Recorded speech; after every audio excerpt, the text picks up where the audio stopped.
Okay. Let's call the House Land Use Committee to order. Today is Tuesday, March 19th, 3 p.m. And we're going to just get right into our one bill that we have today, House Bill 3098. So I'll open a public hearing on that and ask Representative Huffman to come up and introduce us. If you want lifelines now, you can bring them, or later, but I've got Linda Swearingen and Chris Marshall as my next two. So however you prefer to introduce this. I can get kicked off, Mr. Chair. Okay. Thank you. Chair and committee members, John Huffman, State Rep out of District 59, which includes the Young Life property, which was previously known as Rajneeshpuram, and for those of us that lived in Wasco County during that time, it was an interesting time. I have a 45 of the Shut Up Sheila song. Oh, I really do. Shut Up Sheila was an awesome song. If you need it. But we digress. Sorry. To the bill. I've been working with Young Life with Richard Whitman out of the governor's office and John Jennings, who is out of the Central Oregon DLCD office, this past year to figure out a way for Young Life to expand their youth and family camp near Antelope. Young Life originally received approval to convert the illegal city of Rajneeshpuram, which, for those that don't know, was the former home of the followers of the Bhagwan Sri Rajneesh, through and I can still visualize those cars that they drove into the Dalles to shop with, and yeah, it's been all those years ago. Due to the fact that it was already built, Rajneeshpuram's infrastructure was constructed to accommodate over 5,000 full-time residents and to allow thousands of other visitors annually to the remote site. How many have ever been out there? Many times. It's a hike. I didn't wear red, but I was out. Just for today. Yeah. I'm sorry, Mr.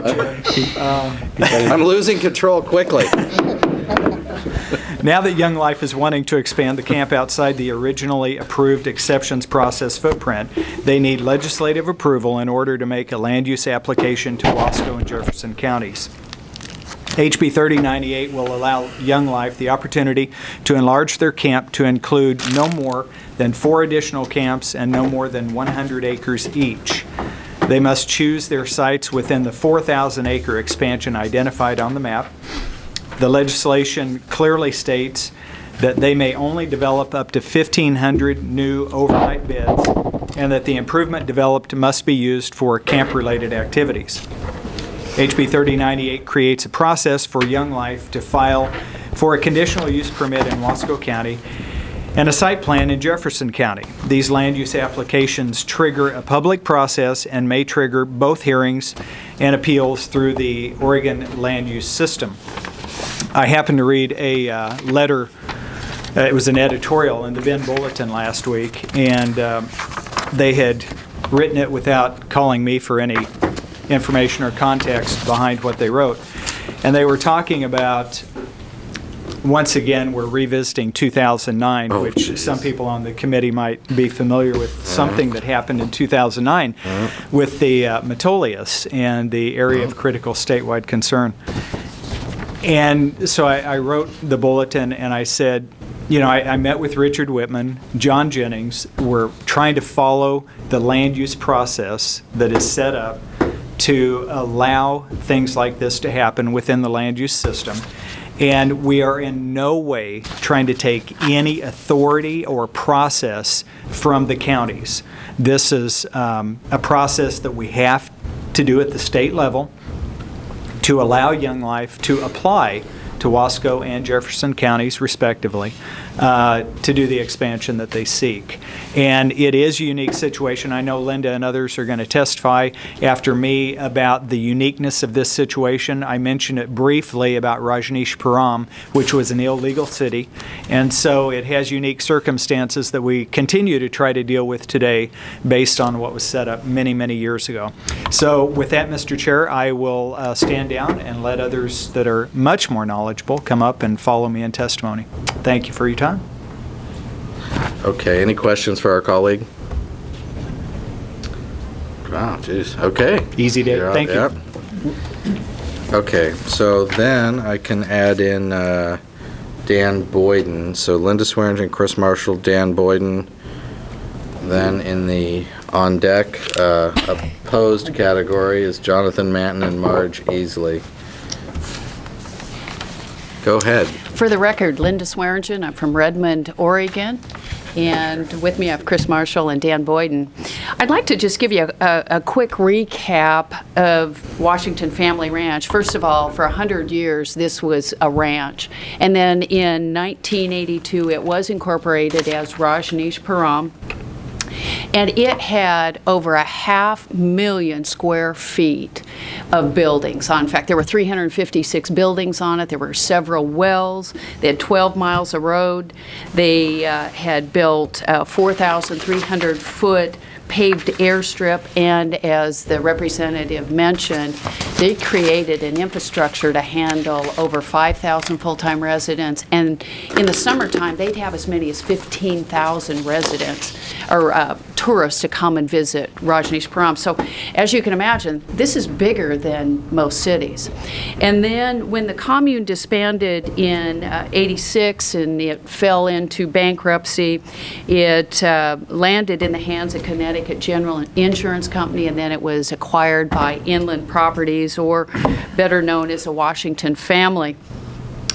And then in '99, it was, prior to that, Wasco County was able to grant an exceptions process for Young Life because the land was already committed, it was no longer being used for an EFU purpose, and the structures were already on it. And so what Wasco County was able to do is they were able to carve out a piece of ground that they said, since this land is already committed and built, we will grant you an exceptions process for this.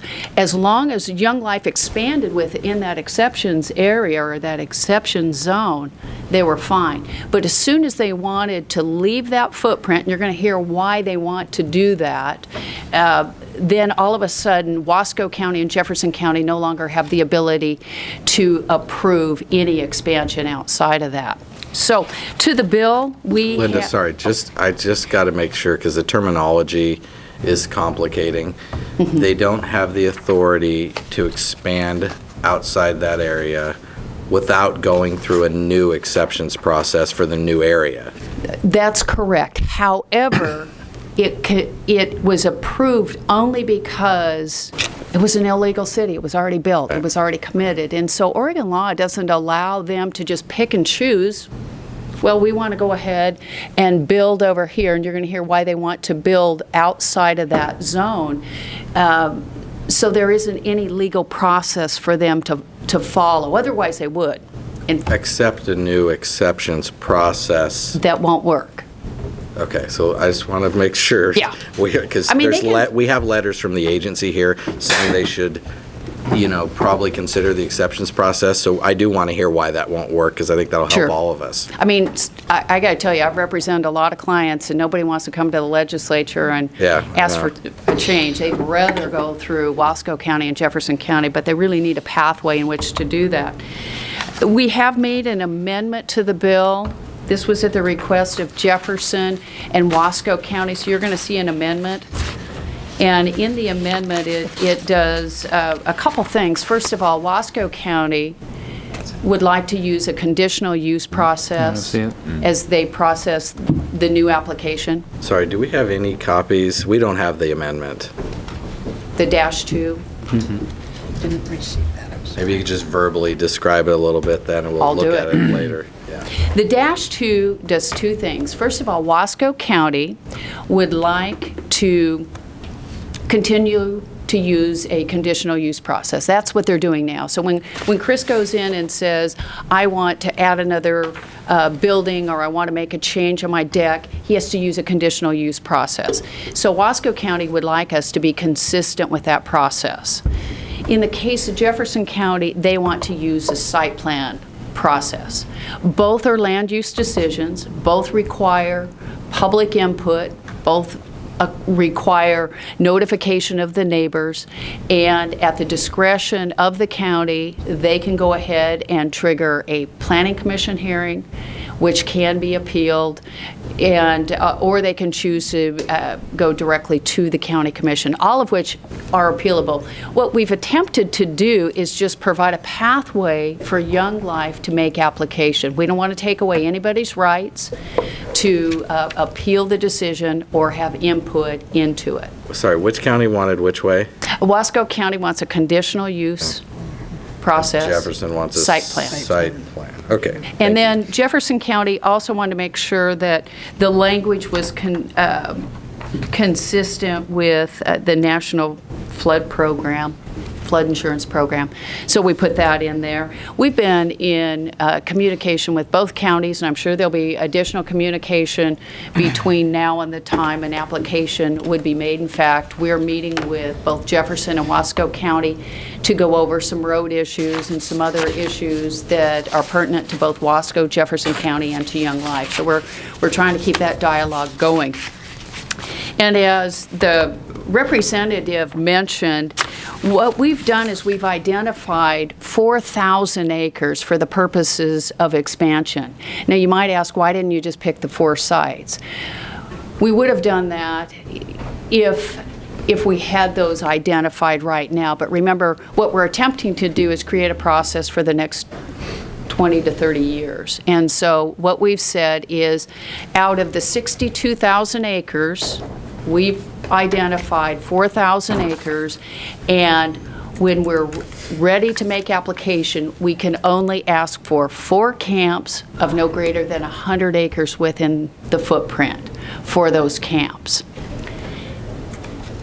If you'll turn to the first map that you have, it's going to show the sites. Now what you're going to find in this map is that there's a hashed area, and that's BLM land. And that's one of the issues here that is interesting, in that there is a federal land exchange that's been introduced by Senator Wyden and Merkley that may or may not pass, but because that is in the works, there is a group of individuals, including ONDA, that and some other groups that would like to see this exchange happen, so that we could block up Young Life's holdings and then create 2 wilderness areas. And I've got a map in here as well that will address that. Your next exhibit is this particular map, just to get an idea of how large this property is. It is almost the size of Portland. It's approximately 13 miles by 12 miles in diameter, and so it's a very, very large piece. And as you can see, to the north of the property is Highway 218. You're going to see Antelope. It's a community of approximately 50, and to the south, Ashwood, another community approximately the size of 50 residents. And the highway is where you would access the camp. You would go past Antelope and head down Cold Camp Road for 4 miles, and then you would be on Young Life property. Now, Wasco County is responsible for maintaining the 4 miles of land from the state highway to Young Life property. Now, we are going to meet with them and discuss some future arrangements around that road, but that's primarily how people access the Young Life property. You can also see within that map, you can see the King residence. That's a private inn holding in the map, and then the Simmons property. And as you can see, the neighbors aren't really close other than the Simmons. The Simmons property is a 1/4 of a mile, but you cannot actually see the boundary of the property from the Simmons Ranch, just due to topography. And then in the next map, you're going to see the before and after map of what the Young Life property would look like if the exchange took place. The goal here is to block it up because, as you can tell, you've got BLM land throughout the property, and the majority of the BLM is not accessible by the public unless they trespass onto Young Life. And so there's a real effort to block it up and then to allow for a wilderness, 2 different wilderness sites. Now, our legislation is not contingent upon whether or not that happens. In fact, we've identified land that is not covered by the BLM hash marks so that if that never happens, there's still land available for Young Life to expand. And the primary reason for being outside of that exception zone is just due to topography. If you've been out there, which most of you have been, they're rolling hills, and they don't want the camps all close together. They like to have a separation between the high school camps and the middle school camps as well. And then the next exhibit I want you to take a look at, because I think this is important, is the footprint of the camp. The Canyon Camp, that's 76 acres. Excuse me, where is that? I can't find that map. This is the high school camp. We're looking for that piece of paper. Okay, well, None of us have it. I think it's not on the list, I don't think. okay, well, That's great. We can look. you can look. Okay. And I'll pass this up here. This is the Canyon Camp, the high school camp, and on the reverse side is Creekside, and it's 21 acres. And so the footprints of these camps, they're clustered. They try to keep them so that they're self-contained. They don't, other than the recreation, they're very, very small and very clustered in nature. And then I've also included a letter from Chris to Representative Huffman, and it talks about their impact on the community. And one of the other things I'd like to have him talk about is the school that they have. They have a public school through Jefferson County there. That's where they send their kids. And one of the things that you find very different from this community than others is when people come to Young Life, they stay there because it's quite a distance to the nearest larger full-service community. And so you don't have the traffic patterns with Young Life that you have with other communities. When the children are brought in, they're brought in on buses generally. And the buses come in, drop the children off, and then they leave, and then they come back when the children are ready to be picked up. And on that, I'm going to go ahead and turn it over to Chris, unless you have any questions so far. Chris. I'm Chris. Okay, please. Good afternoon. Thanks for the opportunity to be here. A few things I'm going to share today are just primarily about our operation. Say your name. My name is Chris Marshall, and I'm the camp manager at Washington Family Ranch for Canyon, which was the first of the 2 camps that she shared with you, that Linda shared. Today I just want to help give you an oversight of the operations of the camp and my role there, and how the community is impacted as well. I oversee the daily workings of our operation and staff. My journey that brought me to Washington Family Ranch began in the early 90s in the landscape industry. During my high school and college years, I worked for a nursery in the Willamette Valley and several design-build landscape contractors providing construction and maintenance services. These experiences took me to the University of Oregon School of Architecture, where I completed my bachelor's in landscape architecture. Following college, I continued working in the landscape industry, meeting with clients, designing landscapes for commercial and residential properties, and working on installation crews. During this time, I also volunteered with Young Life in the Beaverton area, spending time with students. I had previously attended a Young Life camp in the high school that is situated in British Columbia, Canada, and I was familiar with the organization. While volunteering in the Beaverton area with Young Life, I was approached regarding a job designing and installing the landscaping for the original camp at Washington Family Ranch. In 1998, I took this opportunity to work at the ranch and applied my abilities in the area of landscape design, construction oversight, landscape maintenance, and equipment procurement for the day-to-day needs. In 2004, I transitioned from the landscape role to a new role in construction project management. These projects included a camp auditorium that was roughly 10,000 square feet from the ground up, an adult guest lodge that's 10,000 square feet from the ground up, and the support staff lodge remodel of 31,000 square feet. All of these within the current Big Muddy overlay that Linda mentioned. Each of these projects totaled between $2 and $3 million upon completion and incorporated local and non-local contractors and volunteers from around the Pacific Northwest. In 2007, I took on the role of project manager for the Washington Family Ranch Creekside expansion. This was a $34 million project that included infrastructure and utility services, a central campus utility plant, over 100,000 square feet of varied building types, and a pool with waterfalls and 5 slides. This significant addition was also completed with a blend of local and non-local contractors, volunteers, and staff. 15 months ago, I took on the role of camp manager for Washington Family Ranch Canyon, as I previously stated. Over the last 15 years, I've had the privilege to see thousands of campers and guests visit Washington Family Ranch and have an amazing experience, probably the best week of their life. There are 2 seasons to the year at the ranch that may help you understand our operation better: the summer and the school season. The summer season is our busiest time of the year from June through August. To attend camp during summer, campers sign up through local leaders in their hometowns and attend camp with these leaders. These are kids of all races, abilities, family structures, and social classes. Campers get on a bus, in a car, on a plane, and sometimes even a snowmobile in their hometown and travel to Washington Family Ranch.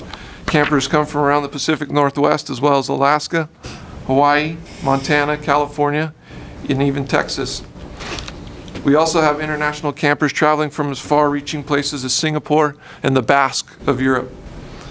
Buses and private vehicles travel to camp starting in June and end in August for the summer Young Life camping season.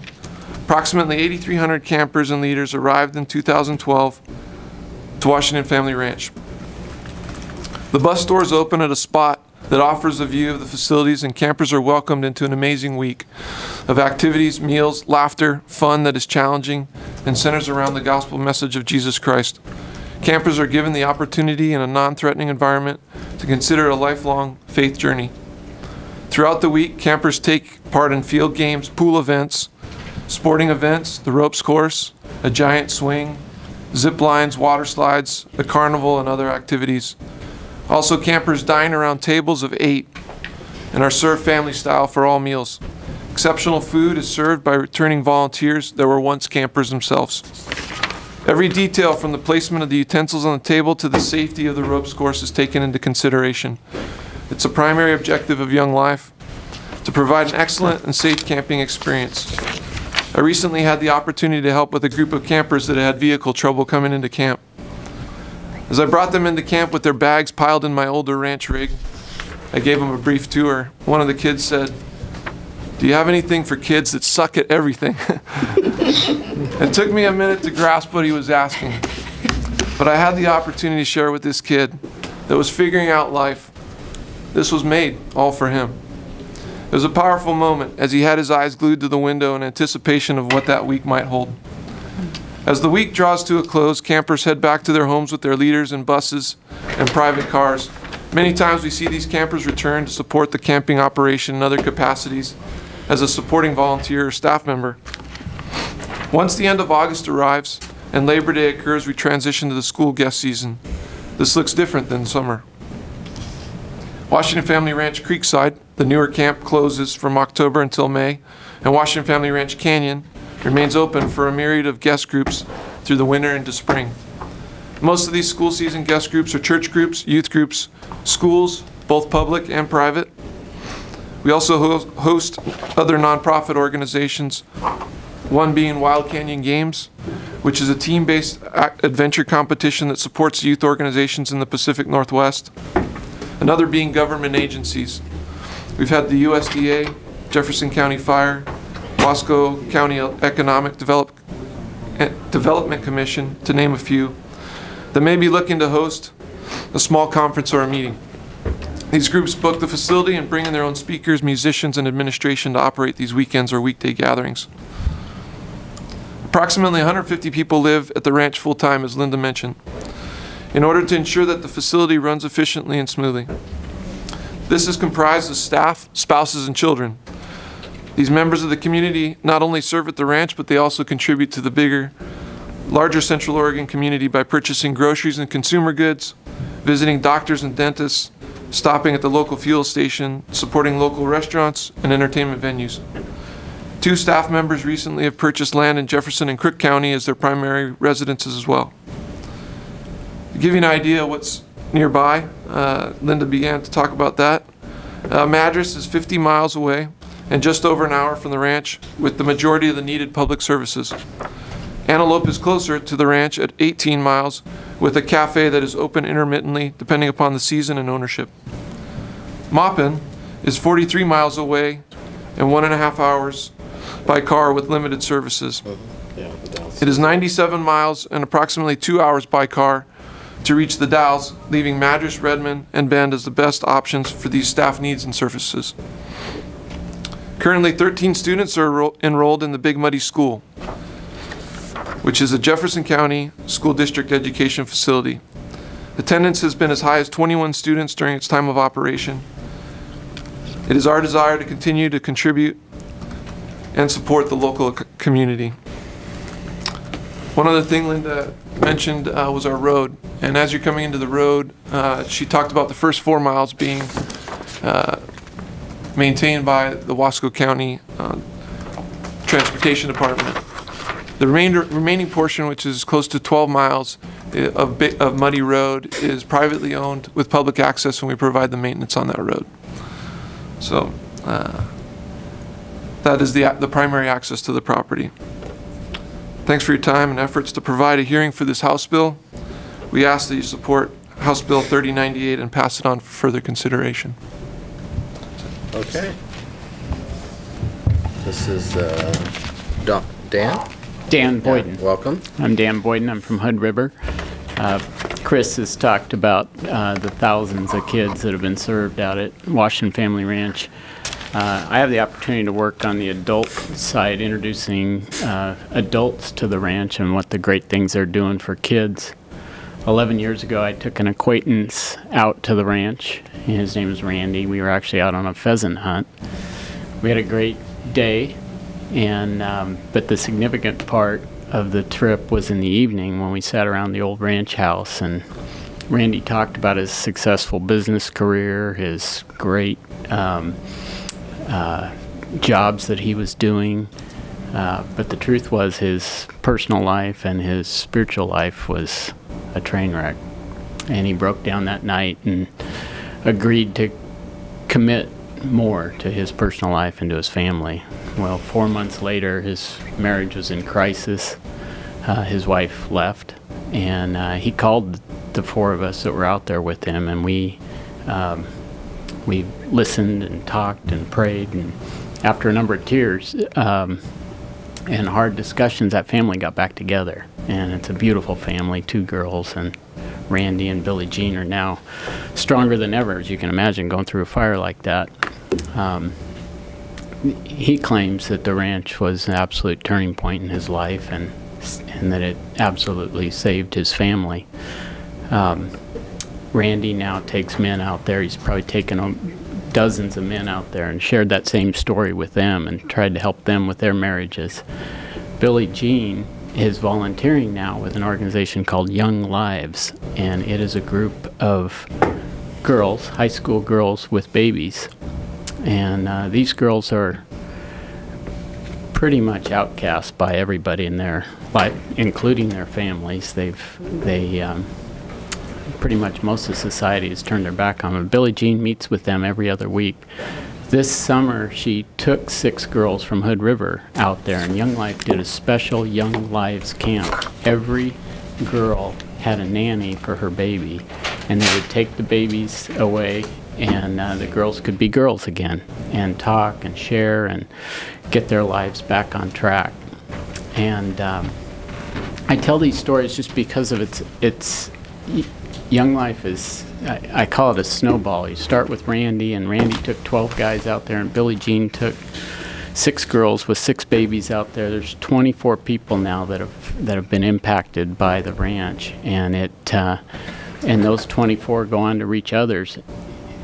And it's the reason that we're here today is because that property has touched so many lives and had such an impact on so many people that there's just tremendous growth.